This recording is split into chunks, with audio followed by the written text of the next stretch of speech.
April மற்றும் மே மாதத்தில் நடைபெறவுள்ள சட்டமன்ற தேர்தலில் கேரளாவில் தேசிய ஜனநாயக கூட்டணிக்காக பிரச்சாரத்தில் ஈடுபட்ட பிரதமர் மோடி அவர்கள், கடவுளின் தேசம் என்றழைக்கப்படும் கேரளா அனைத்து விதமான வளங்களை பெற்றிருந்தாலும் வளர்ச்சி பாதையில் பின்தங்கியுள்ளது என்று குற்றம் சாட்டியுள்ளார்.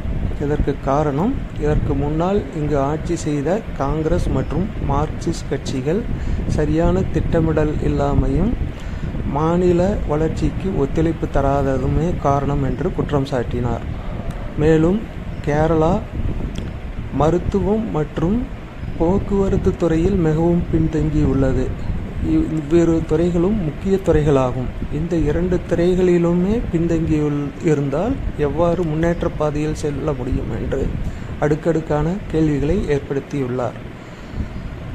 தேசிய ஜனநாயக கூட்டணியானது மற்ற இந்த மாநிலத்தில் ஆட்சியில் இல்லாவிடனும் கேரளாவிற்கு 5 மடங்கு அதிகப்படியான நிதியை ஒதுக்கியுள்ளது என்றும் பிரதமர்